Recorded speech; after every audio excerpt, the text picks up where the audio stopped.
Friends, NIO DElEd को लेकर के आखिर में क्या हो रहा है, कितना जो है पॉजिटिव कदम लिया जा सकता है, लिया जा रहा है या होगा। एनआईओ डीएलएड को बीएड से कंपेयर करना क्या सही है, और ये किया जा रहा है तो ये किस हद तक जो है इक्वल है, ये चीजें। और खास करके आप लोग सारे स्टूडेंट्स जो हमसे बीपीएससी टीआरई 2.0 में एग्जामिनेशन देने जाए या ना जाए, बार बार ये पूछ रहे हो, क्योंकि इस तरह का कुछ इंटरफेस जो है खुल करके भी आ रहा है।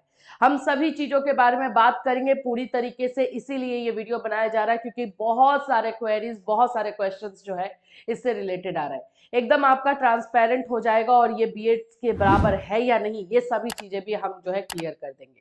तो फ्रेंड्स, चैनल पर पहली बार विजिट करें तो चैनल को सब्सक्राइब कर लेना, बेल आइकन को हिट कर देना। चलिए, अभी सबसे पहली चीज तो ये क्या है जो हमारे पीछे है।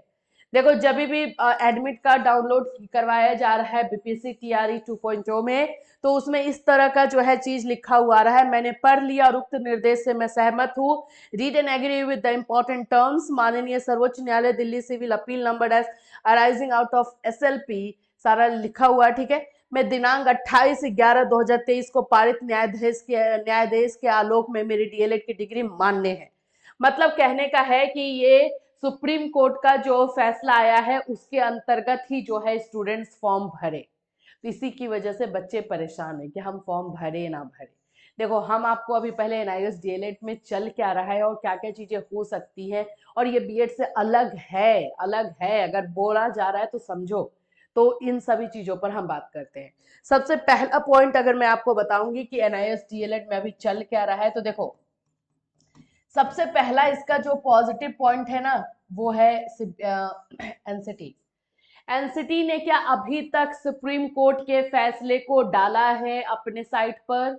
बीएड वाला केस याद करो, बीएड वाले केस में सुप्रीम कोर्ट के फैसले को डाल दिया गया।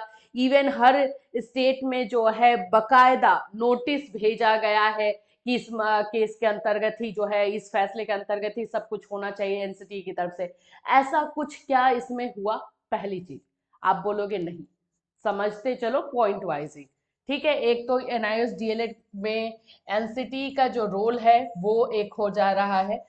दूसरी जो चीज है, ये इसमें कोई नियम का बदलाव नहीं है और ना ही ये किसी आरटी एक्ट के उल्लंघन में है। आरटी एक्ट 2009 का उल्लंघन किसी भी तरीके से ये नहीं कर रही है।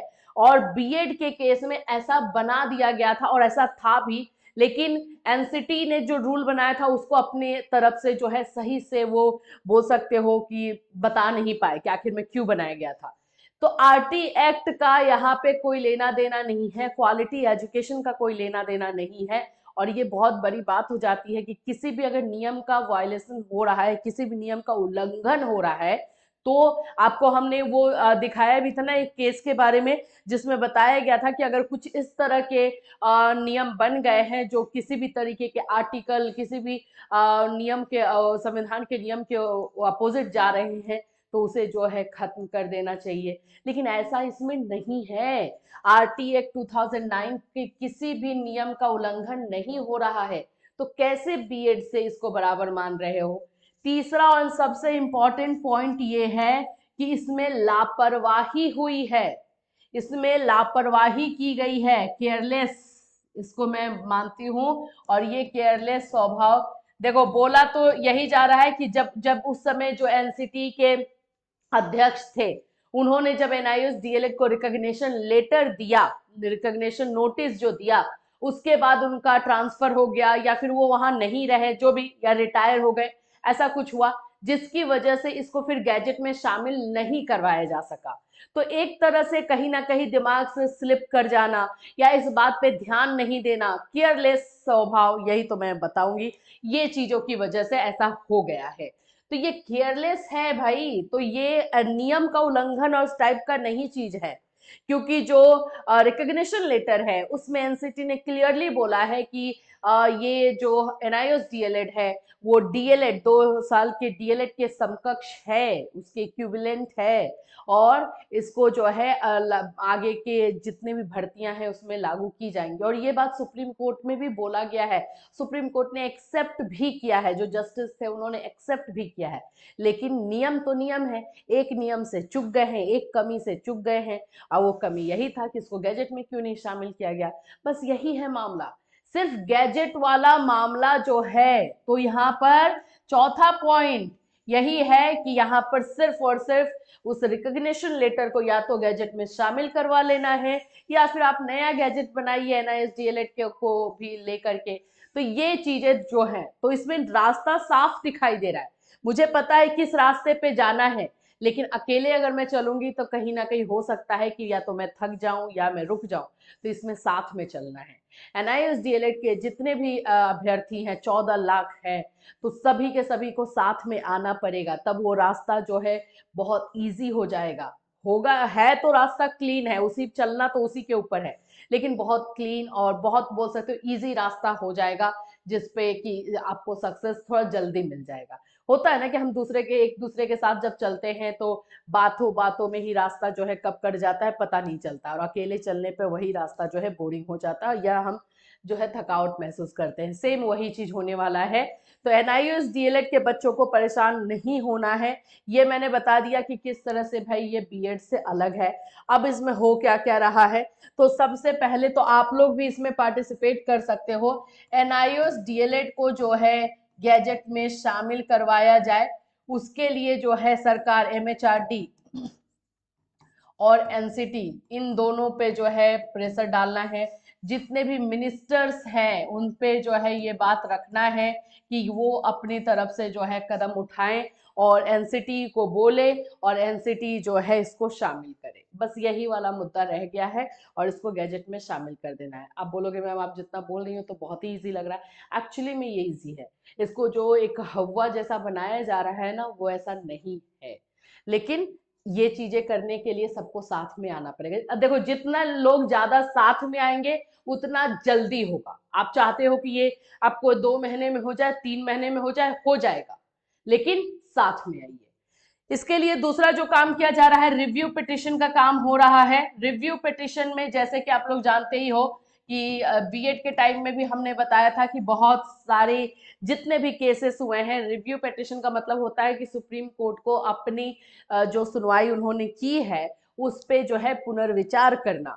तो अभी तक 90% ऐसा माना गया है कि रिव्यू पिटिशन जो है कैंसिल ही होता है, खारिज होता है। ये बिल्कुल सही भी है, लेकिन यहाँ पे मामला अलग है। अगर रिव्यू पिटिशन होता है और सुनवाई से पहले अगर एनसीटी कुछ ऐसा गैजेट बना देती है, या फिर उस गैजेट में जो है इसको शामिल कर लेती है नोटिफिकेशन को, तो मामला पलट जाएगा पूरी तरीके से ऐसे हो जाएगा। ये क्लियर है, क्योंकि सुप्रीम कोर्ट में के फैसले में भी ये बातें एनसीटी के नियम को मॉडिफिकेशन को लेकर के बातें कही गई है, ये बिल्कुल क्लियर हो जाएगा। इसीलिए इसका रिव्यू पिटिशन वो 10% वाले जो है परसेंटेज में आने के चांसेस है, लेकिन अगर गैजेट बन जाता है या फिर गैजेट में इसको शामिल कर लिया जाता है तब। ठीक, यही चीजें हो रही हैं अभी। अब आप बोलोगे कि ओवरऑल कितना चांस है एनआईओएस डीएलएड का, तो देखो हम तो बता ही रहे कि भाई रास्ता है, रास्ते पे चलने का तो बोलते ना आप लोगों का करेज चाहिए। रास्ता बिल्कुल है और साफ है, बस चलोगे साथ में तब जाकर के जो है जल्दी से जल्दी ये काम होगा। और फुल चांसेस लग रहा है कि एनआईओएस डीएलएड का एक तरह से बोलो कि एक हडल, एक परेशानी जो है आपके रास्ते में आई है, लेकिन करने पर होगा, करने पर होगा, करने पर इसमें जो है चेंजेस देखने को मिल सकते हैं। और एनसीटी को भी ऐसा कुछ लगेगा नहीं कि हम अपना ही नियम कैसे बदल दे, ये कर दे, नहीं ऐसा कुछ नहीं लगेगा, क्योंकि जो सुप्रीम कोर्ट ने फैसला बताया है नियम में कमी नहीं बताई है, ये बताया है कि इस नियम को सही तरीके से लागू नहीं किया गया। सही तरीका यही होता है कि गैजेट में शामिल करके आप लागू करवाइए, वही उसके ऊपर जो है पॉइंट आउट किया है सुप्रीम कोर्ट ने, वो चीजें करने की जरूरत है। तो बिल्कुल चांसेस है, साथ आइए, साथ दीजिए, और फिर उसके बाद से जो है रास्ता इजी हो जाएगा। अब आते हैं इंपॉर्टेंट क्वेश्चन पे कि क्या हम टीआरई 2.0 का एग्जाम देने जाए या ना जाए। मैं क्या बोलूं, मैं बोलूंगी कि जाओ। आप बोलोगे मैम देख रहे हैं कि बीपीएससी इस तरह से जो है चीजें कर रहा है, तो हम एनआईएस डीएलएड वाले कैसे जाए? जाओ। क्यों जाओ ये सुन लो। देखो अभी आप लोगों के ऊपर भी मैं छोड़ूंगी, सब कुछ मैं ही बोलूंगी ऐसा ये नहीं है। इसलिए कि अगर फैसला कुछ आता है जिसके चांसेस लग रहे हैं कि ऐसा फैसला होगा कि फैसला पलट जाए, उस समय बीपीएससी तो यही बोलेगी नियम बदल गया है तो चलो हम उस नियम के अनुसार चल रहे हैं, सुप्रीम कोर्ट के नियम के अनुसार चल रहे हैं। मुझे तो एक बात नहीं समझ में आ रहा कि बीपीएससी को इतनी जल्दबाजी क्या थी? बीएड के लिए कितना ही वेट किया उन्होंने, कोर्ट भी गए, सब कुछ हुआ। एनआईएस डीएलएड का जो अभी ये फैसला है इसको एनसीटी ने भी पूरी तरीके से नहीं एक्सेप्ट किया है सुप्रीम कोर्ट का, लेकिन बीए यहाँ पे बिहार ने क्यों कर लिया है? इनको क्या पता नहीं है कि बिहार में 1 to 5 में जो वैकेंसीज निकलती है उसमें रेगुलर डीएड से ज्यादा एनआईएस डीएलएड वाले बच्चे हैं?